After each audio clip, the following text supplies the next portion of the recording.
Hey everybody, welcome back to my channel, Meta Messiah, and today I decided this video had to be made.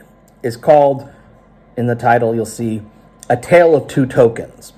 Okay, first of all, I'm going to talk a little bit about Okinami token, and then I'm going to talk a little bit about Tsuka. Alright, are they related? We don't know. Do they both come from the, fabled Ryoshi, who we know very little about who this person is in real life, or if it's a person at all, or a team of people that go by this pseudonym? We don't really know. Okay, but what's similar, very similar amongst both, is this same narrative of Ryoshi disappears, comes back a year later, and emerges with a Twitter account, and there are messages on the blockchain, ostensibly by, and there's not the cat had to stick his head in there. Anyway, ostensibly by perhaps Ryoshi. Sip of coffee there. Okay. Hope you love cats. We have cats and dogs. I want to be genuine here. I want to be objective here and say we only can look at evidence that, whether circumstantial or direct or indirect, leads one to say that this is more likely than not to be true, or a lot more likely to be true than not. We haven't reached any beyond a reasonable doubt evidence with both Okinami and Tsuka, and that's fine. But if either one of those, in my opinion, was to show at least clear and convincing evidence, which is between preponderance of an evidence standard and beyond a reasonable doubt, it would have to be Okinami. Tsuka has a great story and a brilliant marketing strategy. Their documentary is just superb. It got me interested. I was like, wow, there's a lot of stuff in here that looks so Ryoshi-ish, and these blockchain messages makes me wonder. They're not mutually exclusive, first of all. They could be part of a greater scheme.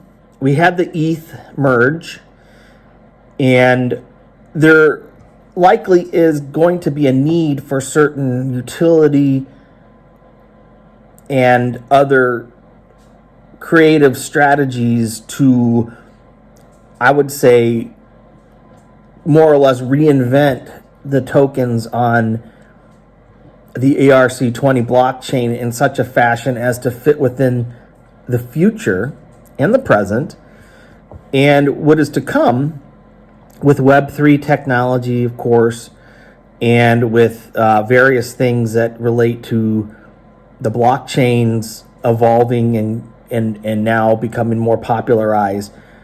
Transfer of information, staking, proof of stake, etc. We don't know what these tokens are going to do yet, but again, I don't think that they'll be mutually exclusive. However, between Tsuka and Okinami, the blockchain only that I've seen in the evidence brings us in direct connection, okay, through the blockchain evidence, which does not lie. And there's my dog. The blockchain brings Okinami into the picture as the token that connects to the ETH Genesis wallet. Connection to the ETH Foundation. There's connection to the ETH devs. With the picture that we've seen of the person sitting at the presentation by the ETH team, and they're holding up their paper there, and you can see it's their white paper roadmap for Okinami.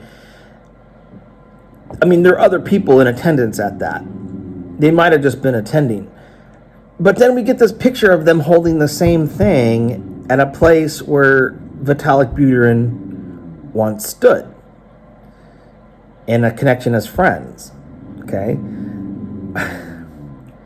When you keep adding it up more and more, none of these things by themselves for Okinami are convincing enough.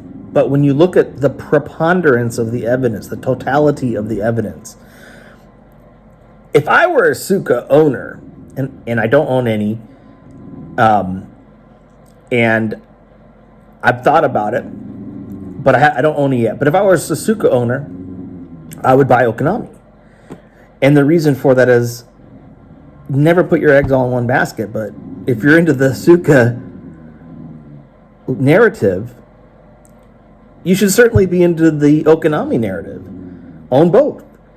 This Tsuka coin has gone up so much from its beginning. It has gone up, I want to say from the start, it's already done well over several 100% increase from its start. It's up astronomically from its beginning in a bear market. Okinami too is up quite a bit in a bear market from where it started. Again, these projects are not mutually exclusive, and the tale of these two tokens is extremely lurid and interesting. Even my dog thinks it's interesting. But I think also a lot of you will think it's interesting. And if you're an Okinami owner, I love the community. It's great. It's worth looking at Tsuka just to see what's going on there. And if you're an Okinami or a Tsuka owner, you should be looking at what's going on with Okinami. Okay, they could be connected. We don't know. All coins are in competition, but certain coins also in the crypto world, they work together. There could be a synergy we don't know, but I'm really interested to see. I kind of feel like with the ETH merger, we're entering into like the next phase of the blockchain, and the ETH developers are absolute geniuses. Okay, what they've accomplished, what they've done. Bitcoin, it's a store of value, it's an investment, but in the end, the utility is rather limited to what Bitcoin does. The ETH people are taking blockchain from where it started with Satoshi and bringing it up to the next level. All things have to evolve, and all things have to adapt in order to survive. And as such, I would definitely consider looking at everything going on right now, especially in the post-ETH merge world. And in terms of new stuff coming out, Okinami is one that you need to check out. I would check out Tsuka too, just because there's some interesting stuff there. I'm not saying to buy either one, but I'm just saying if I bought Tsuka, I'd buy Okinami, because I'm like, heck, I might as well double my chances, right? So at any rate, I hope you like my video. Like, subscribe, comment, let me know what you think, and support the channel. That's how I can get more of these videos out there. And so, again, I always appreciate anybody who's subscribing and being a supporter. Thank you so much, and we'll see you next time.